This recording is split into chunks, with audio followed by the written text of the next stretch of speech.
A Deputación de Pontevedra pon a pleno rendemento o seu servizo de mobilidade. O Departamento investirá 22 millóns de euros no marco do Plan de Actuacións 2017-2018, todas elas contempladas na chamada Estrategia de Mobilidade 3.0 e que atende os criterios de conectividade, seguridade, viabilidade e poboación. Podemos dedicarnos a mirar cara atrás, a levantar todos os desastres ou toda esa herencia envenenada que había ou mirar cara adiante. O que fixemos foi con grandes dificultades, foi mirar cara adiante.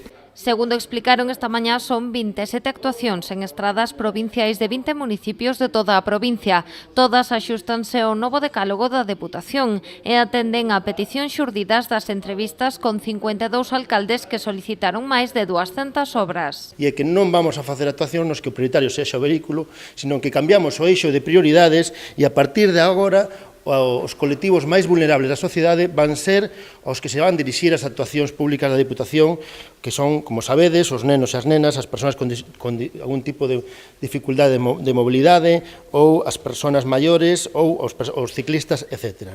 Este venres a Xunta de Goberno aprobará 5 actuacións, intervencións que, segundo César Mosquera, serán as primeiras das moitas que chegarán a partir de agora.